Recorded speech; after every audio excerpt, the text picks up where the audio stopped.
When we practice sitting meditation, don't let the mind get drowsy, dozing off while sitting. Be aware of yourself. Whatever we do, be aware of ourselves. In the past, I went to learn with Venerable Phut. He taught well. He said, when standing, walking, sitting, lying down, eating, drinking, doing things, speaking, thinking, be mindful. For instance, as we sit right now, be mindful. While moving, be mindful. When the mind thinks, be mindful of the mind. All kinds of mental suffering follow thoughts. Sometimes, our thoughts trouble us.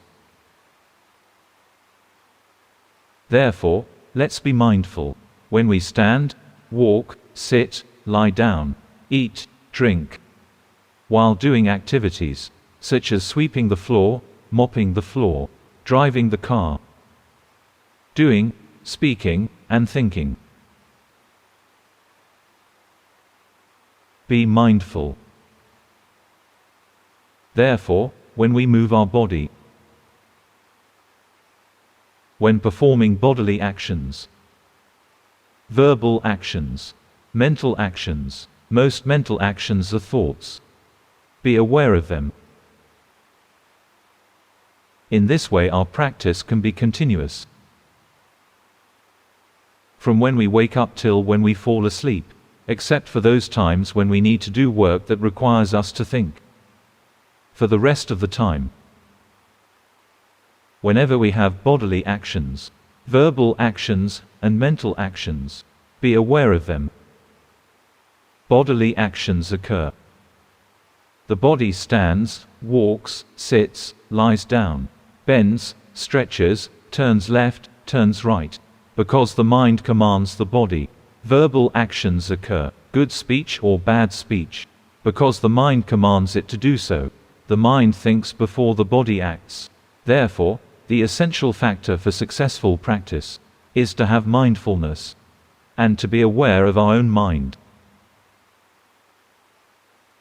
If we have mindfulness and are aware of our own mind, defilements can't take over our minds. And then all our bodily actions and verbal actions will be good. Let's observe. A lot of suffering stems from our own thoughts. For example, someone cursed you by uttering just one sentence years ago, and you're still hurt from it. You are hurt every time you recall it. He cursed me. You feel hurt again and again. The cursing happened a long time ago, but our mind is still sad over and over again. Gradually learn our mind well. If the mind is good, then our bodily actions and words will be good. If the mind is bad, then our bodily actions and words will be bad. Sometimes, defilements push our mind. When anger pushes us, then our mouth taunts the person by using sarcastic or caustic language. Words are under the command of the mind. The mind thinks up bodily actions. Women would look sideways, slap, hit, or scratch. Men would punch, kick, or something like that. Because defilements take over the mind. When a defilement takes over the mind, not just anger, lust too can take over the mind. When a man talks to a woman, he would make his eyes flirtatious and add charm to his talk. He would fabricate his body and words to impress a girl. This is because defilements command him so. For those persons who have practiced to the point where defilements can no longer taint their mind, their bodily and verbal actions all arise naturally. They are just like the way they used to be. No pretense, no sugar-coated actions or words. They do what comes naturally. Therefore, among the bodily, verbal, and mental actions, the most essential one to remain aware of is our own mind. While being aware of our mind, we will see that sometimes the mind is happy, and then it suffers. Sometimes it's greedy and then not greedy. Sometimes it's angry and then not angry. Sometimes it's lost and then not lost. Sometimes it's restless and then sloth-like. The mind is constantly changing. It's impermanent. That point at which it is impermanent, it exists and then it's gone, is called a nijang. The point at which it is uncontrollable, it happens of its own accord, is anatta. For instance, a happy mind. We want to command the mind to be happy, but we can't. However, if we train our mind well, even though the mind is an anatta, uncontrollable, but the mind by nature is trainable. We can't command the mind to be happy, but we can practice and be adept at samadhi. Keep practicing samadhi, and the mind will be happy on its own. It's happy because we practice samadhi, not because we command it to be happy. Totally different approaches. Gently, a little by little, observe our own minds and persevere. Whenever we're lost, defilements arise. When we're absent-minded, we forget the body and mind. The mind wanders away. Defilements then interfere. As soon as the mind gets lost, it starts to fabricate as it has delusion already. The mind gets lost first, initially, lost state. Then, it thinks and fabricates. And then greed arises, then anger arises, etc. These states follow the initial, lost state. While we are angry, the mind is still lost. Whenever the mind isn't lost, it has mindfulness and wisdom. Defilements will cease right away. Let's gradually observe our minds, steadfastly. When it fabricates the good, the bad, happiness or suffering, just be aware of it. When it fabricates liking and disliking, just know it. Eventually, the mind will be equanimous. When our mind likes something, have mindfulness to cognize the liking, and the liking will cease. When our mind dislikes something, have mindfulness to cognize the disliking, and the disliking will cease. Consequently, the mind will be equanimous. We can't, all of a sudden, command the mind to be equanimous. The mind is an anatta. However, the mind, by nature, is trainable.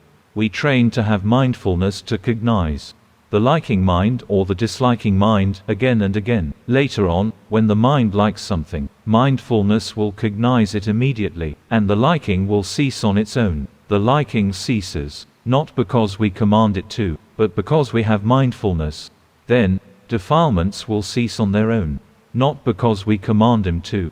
Thus, the mind is anatta, not under our command or control. However, the mind by nature is trainable. Therefore, train the mind well. Gradually train the mind every day. Keep being mindful and learn about our own mind. It will gradually evolve. When we want the mind to rest, we can't order it to rest. The mind won't stop. It will keep thinking endlessly.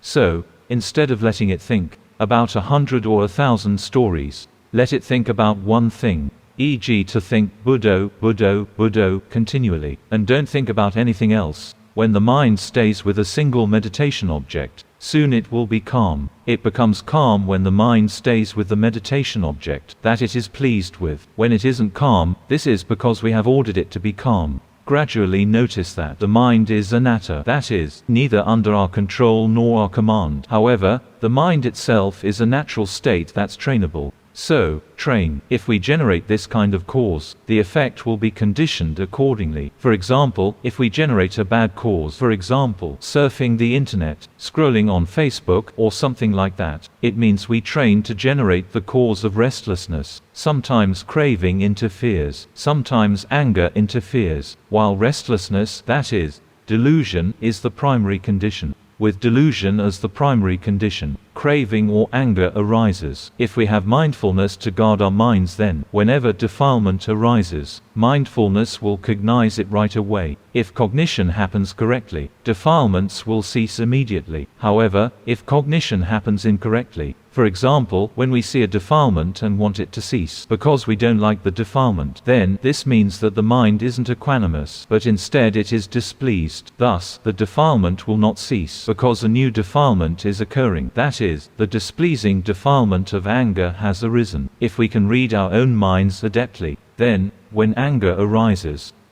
and if the mind doesn't like it, then new anger arises on the heels of the first one. When we have mindfulness to cognize the displeased mind, it will then cease, and the mind will be equanimous. So, it will be seen that anger is something that arises, exists and ceases, and that it can't be prohibited or controlled. In this way, wisdom is attained. Practice gradually. Be mindful of our body, words and the mind, especially our own mind. Practice a lot, and the mind will be rooted in awareness, know a mind. It won't wander or get lost in pleasure or displeasure. When the mind is rooted in awareness, knower, the mind will be equanimous. It will see that phenomena come and go, and that bodily movements, standing, walking, sitting, lying down, come and go. The body breathing out arises and fades away, and then, the body breathing in happens, and then it fades away. It will see that everything comes and goes, that non-form phenomena come and goes as well. Happiness happens and falls away, suffering happens and then falls away. When we keep observing in this way, the mind will gradually become equanimous, because it has gained wisdom from seeing the truth that everything arises, exists, and falls away. The mind will neither be lost in pleasure, nor will it be lost in displeasure. When the mind is neither liking nor disliking, it will be equanimous. Venerable Tate taught very well.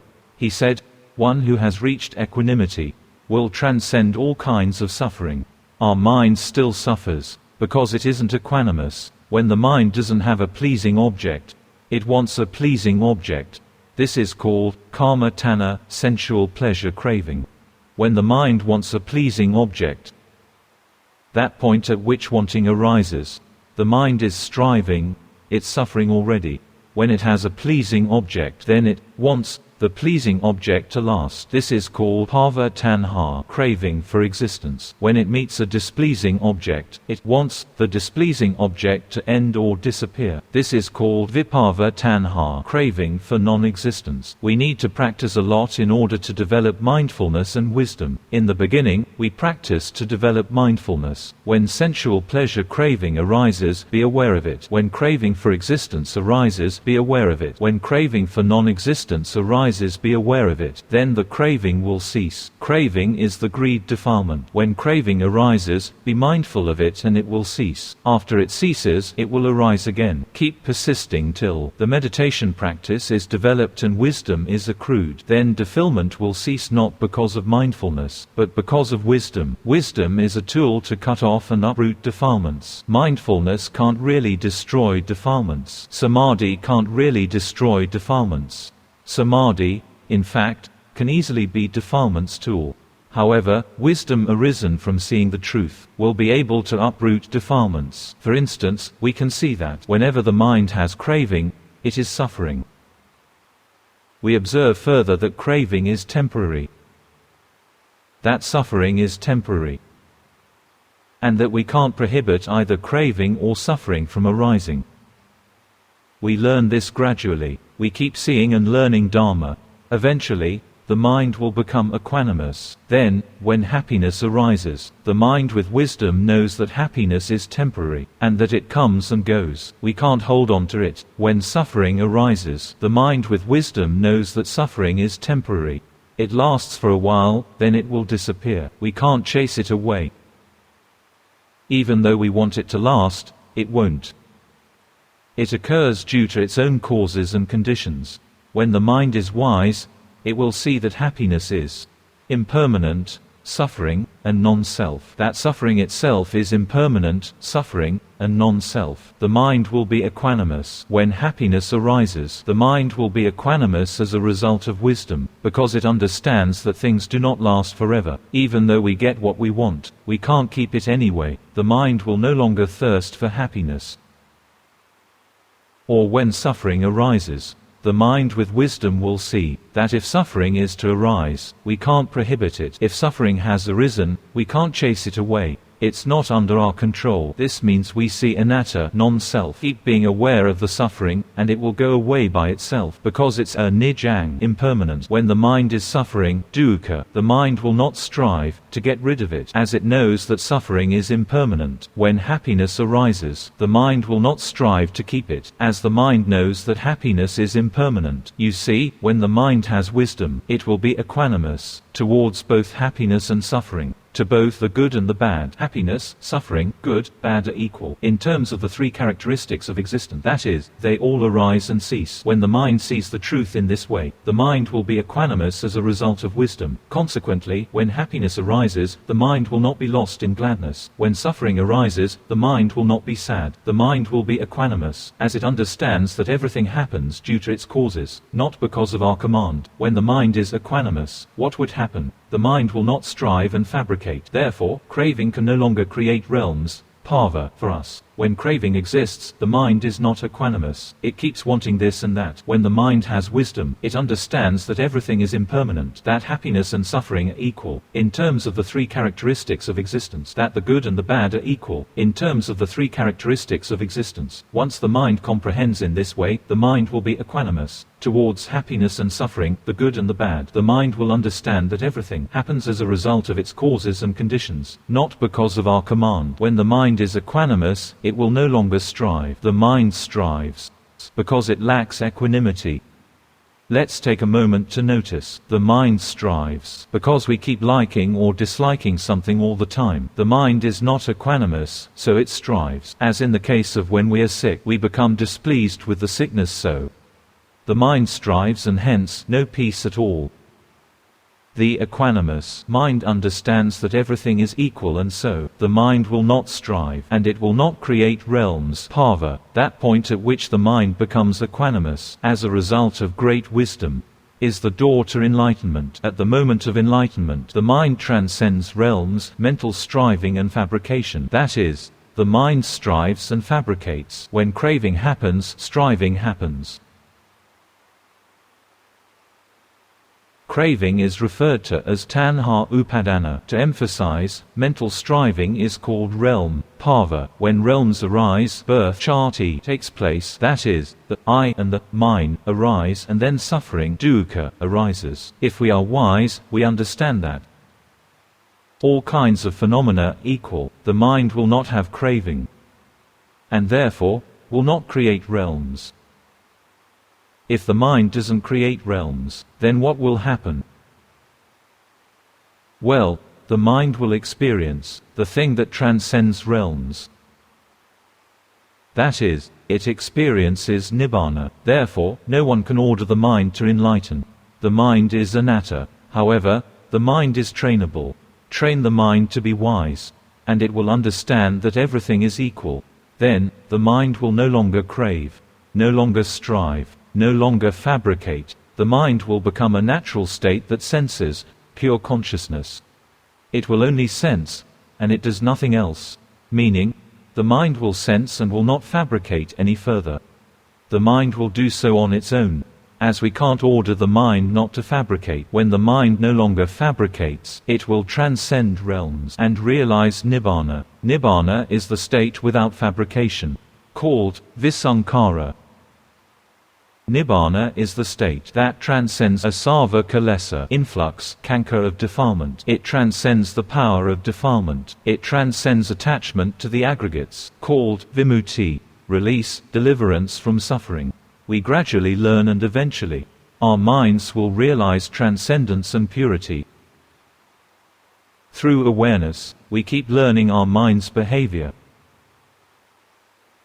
Sometimes, The mind is happy but soon it will suffer. Then it is good and bad. Keep observing it. When the mind isn't equanimous, that is, gets pleased with happiness, displeased with suffering, pleased with the wholesome, displeased with the unwholesome, just be aware of it.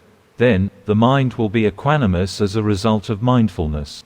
If we keep being aware in this way, later on the mind will be equanimous as a result of wisdom. The mind will understand that happiness, suffering, the good, the bad, are equal in terms of the three characteristics of existence. It will be equanimous as a result of wisdom. When the mind is equanimous as a result of wisdom, the mind will no longer strive and fabricate. The mind will transcend realms and realize Nibbana. Nibbana doesn't arise. Nibbana is the state that doesn't arise.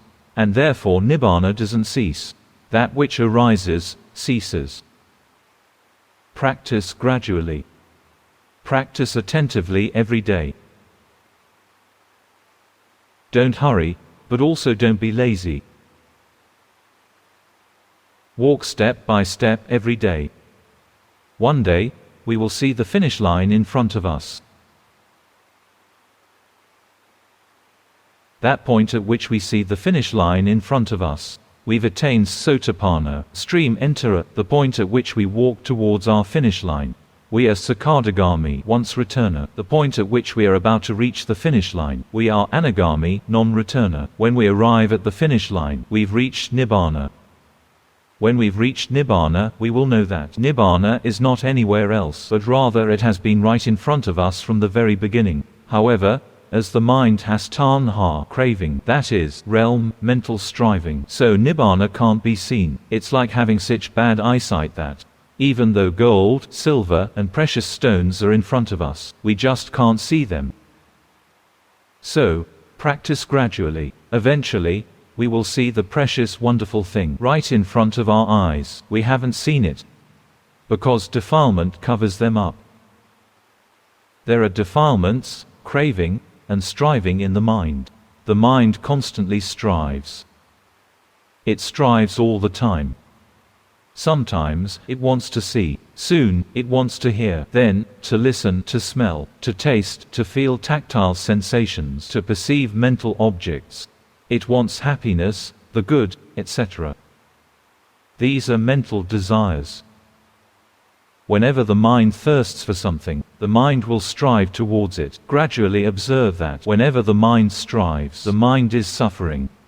Eventually the mind will transcend all kinds of fabrications and formations. Today, my Dharma talk was brief. About 20 minutes should be enough. Everything covered are the main points. If you understand what I have talked about, then meditation practice won't be a mystery any longer. To practice is not about Buddha, or the breath or anything of the sort.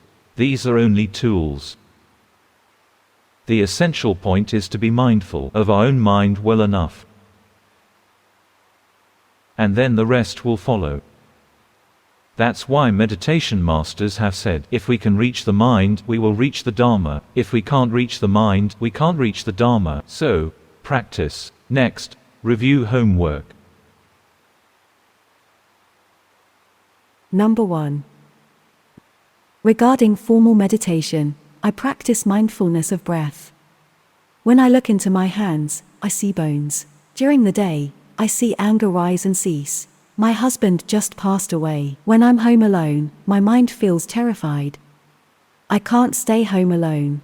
Recently, I've been rather restless. I think a lot. Please, Venerable Master, kindly suggest meditation guidance that is suitable for me.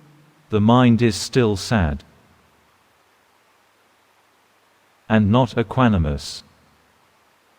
It mourns the past, thinking this and that. We can't prohibit it, but we can cognize it. Do you notice that all suffering and sadness come after thoughts? Thinking of the past, we get sad. If we're mindful of the present moment, then when we see the mind think, just be aware of it. When we see that the mind is sad, let's be aware of it. When we see the mind wanting to get over the sadness, be aware of it. What am I going to do to get over it, to get over this suffering? In fact, we don't need to do anything. Suffering is impermanent. No one is suffering forever. If we practice, It means we don't just leave it to fate, that is, wait for the pain to go away by itself. We train our mind, keep being mindful of our mind. Just like what I taught earlier today, you can just put that into practice. All suffering arises after thoughts. Thoughts arise when the mind is lost. Lacking mindfulness, it's lost in thought. When the mind is lost in thought, and if we are mindful of it being lost, then thought will cease. Then suffering has no food, thought, to nurture it, no place, thought, to arise from. The mind will be equanimous. The Buddha taught us thousands of years ago that birth, aging, sickness and death are normal. However, we can't accept the ordinary. That is, our mind does not accept the ordinary. As a result, the mind craves or thirsts. It thinks of the past, or something like that. Consequently, the mind is suffering. Therefore, suffering arises from causes. The mind doesn't suffer out of nothing. When we don't think about this loss of husband, we think about fun things, there is no suffering. Instead, the mind is happy or having fun. Therefore, no one causes us to suffering. The mind suffers because it has no mindfulness to be aware of what's happening. So, the mind is lost in thought. What I taught earlier today. Listen to it again and again. Then, observe the real phenomena. One day, we will be able to get over this suffering. We must not leave it to fate, however we will get over it as a result of mindfulness and wisdom. Number 2. What I've been practicing is giving alms every day. Sitting meditation for 40 minutes. 30 minutes in the morning and 10 minutes in the evening.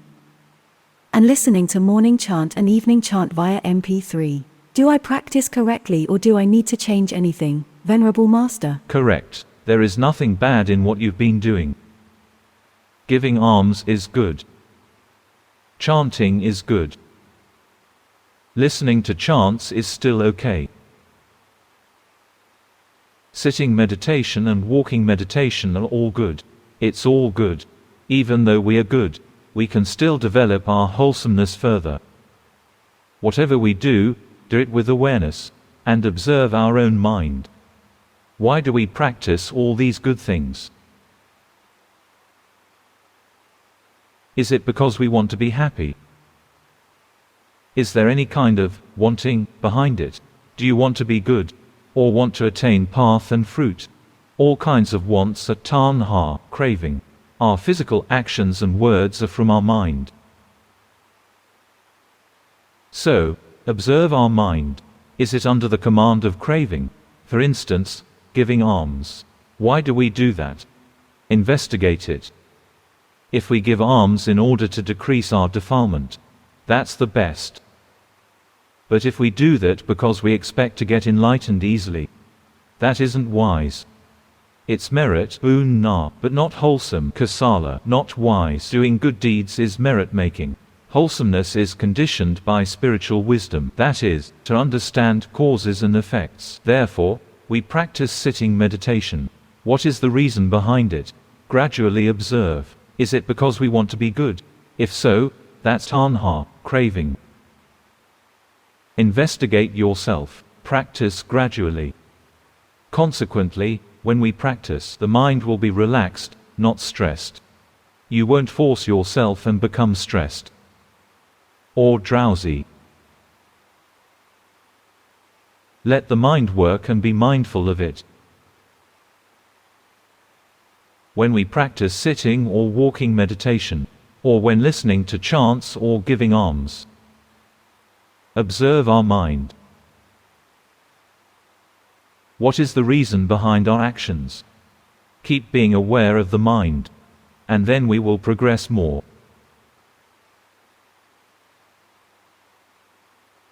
Number 3. Previously, I chanted Buddha as my meditation object. However, when the mind was lost in thought, I couldn't notice it. When the mind was still and restful, I couldn't notice it. Currently, I change to breathe in, chant Bud, breath out, chant Do, count 1, and continue so until 100. It turns out that I can notice when the mind is lost in thought.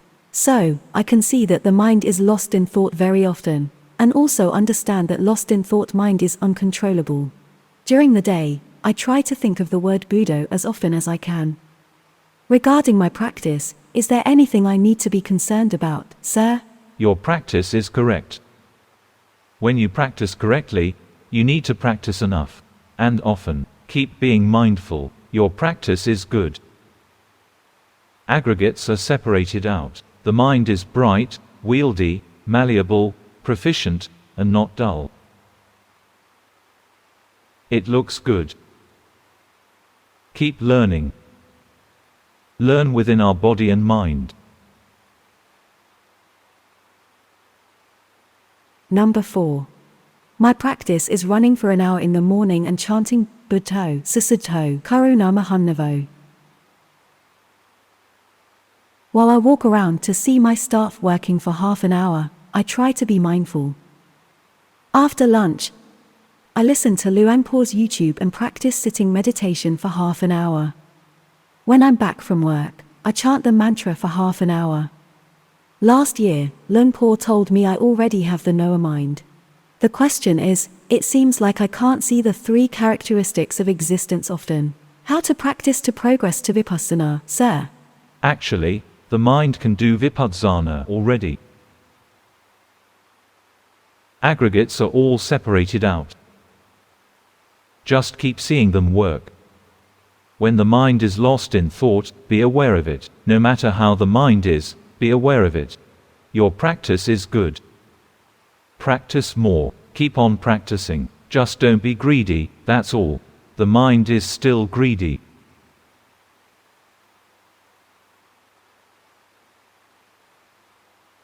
Number 5. I watch the breath and also feel the whole body as my meditation object. While I practice formal meditation, I see the restless and uncomfortable mind arise and cease on its own. I feel pleased. I understand that I still can't separate the aggregates. During the day, I can be aware of my body and mind often. I know I want to be good, and I'm lost often. Please Luang Por kindly teach me and give me the meditation object that is suitable for my temperament, sir. Being aware of your own body is good. Be aware of your own body, not the bodies of others. If you watch the bodies of others, defilement will arise. Be aware of your own body as your meditation object. Later, when the mind wanders away, the mind will be able to see it by itself. Your practice is good, but the mind is off its base, not truly rooted in awareness. It's still a little off. Therefore, keep being aware of your own body. Do not watch the body, just feel your own body often. Then the mind will become the knower, and then it will be able to cultivate wisdom. Your practice is good. Don't watch the bodies of others. Be aware of your own body. Number 6. My practice in daily life feels more natural. The aggregates are separated out without intention. I can see this clearly when I move my body. I can see feelings arise and cease. The problem is my awareness and samadhi are still weak. Please Luang Por kindly give me advice on meditation guidance and how to cultivate samadhi, Venerable Master. To cultivate samadhi, we need to practice. Let the mind stay with one meditation object, and when the mind strays away from that object, be aware of it. For example, when we breathe in, chant Hut, breathe out, chant Do, or we practice to be aware within the body, and when the mind wanders out, be aware of it. Samadhi will improve. Right now, the mind is stuck in focusing. That is, forcing itself to be still. You're controlling the mind. Therefore, practice to stay with your meditation object, and when the mind wanders out, keep being aware of it. Then, good samadhi will be attained. Good samadhi means the mind does not focus, watch, or feel uncomfortable. Now the mind is uncomfortable, because you're focusing. So, stay with your meditation object, and when the mind wanders out, know it. If we can practice in this way, then later on morality, samadhi and wisdom will arise automatically. We need to have a meditation object for the mind, and be aware when the mind moves away, or changes. Keep on practicing. Then the mind will be rooted in awareness, and be able to cultivate wisdom. Now, the mind is wandering out to think. Know that it wanders out to think.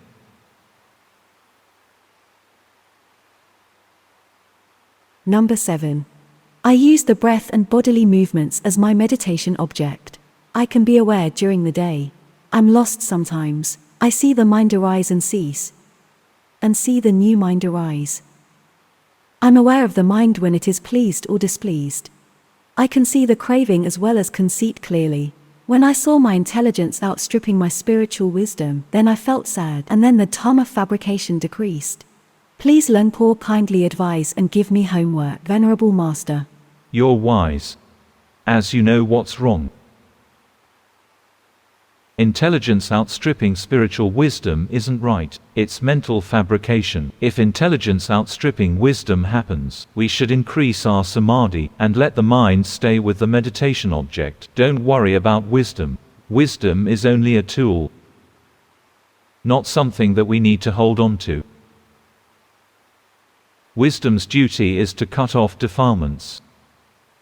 We don't need to hold on to wisdom. Don't be afraid that we will not be wise. Knowledge is the burden for the mind. Just keep being aware in the present moment.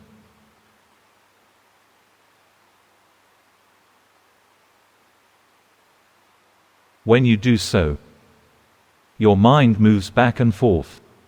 Then, be aware of the mind that moves back and forth. Keep practicing. Keep being aware of the mind. It will get better on its own.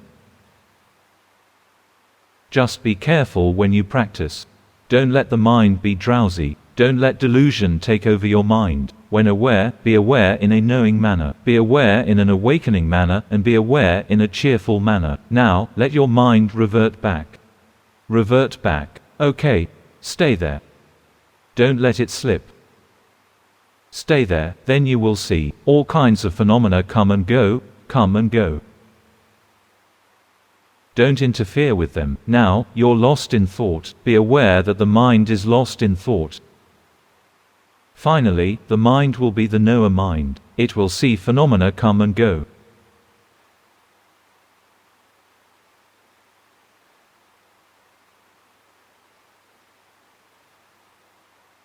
Be aware in this way. Number 8. I practice by chanting mantra and being aware of the lost mind. Alternately, I recite words. In daily life, I have a stressful, high-pressure job where I can't make mistakes. Before I start the stressful work, I escape to chant mantra for a little while. I think I just escape the stress by doing samatha, calmness meditation. If I contact a displeasing object and if I am not aware of it, I will be furious.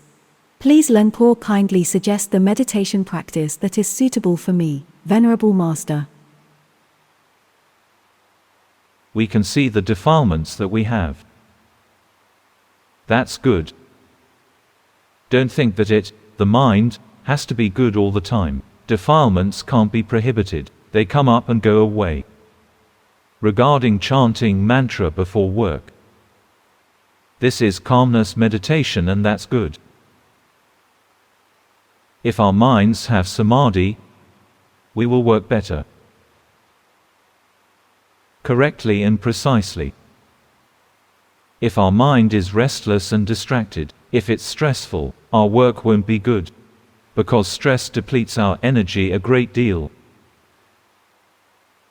Therefore, practice to pay respect to the Buddha, chant the mantra, spread loving kindness regularly. Whenever you have time, just chant mentally, without any expectation, neither for goodness nor anything else, but instead chant for the mind to have an abode of merit.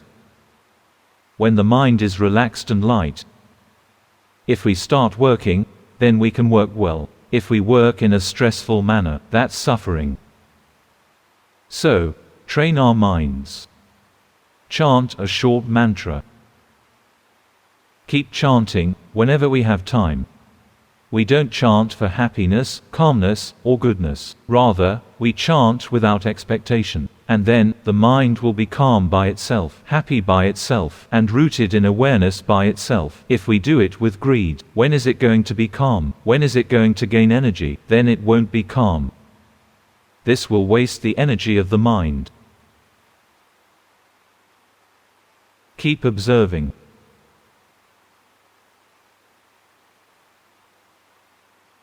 Do you notice that the mind moves back and forth? It moves and changes, and we can't contain it.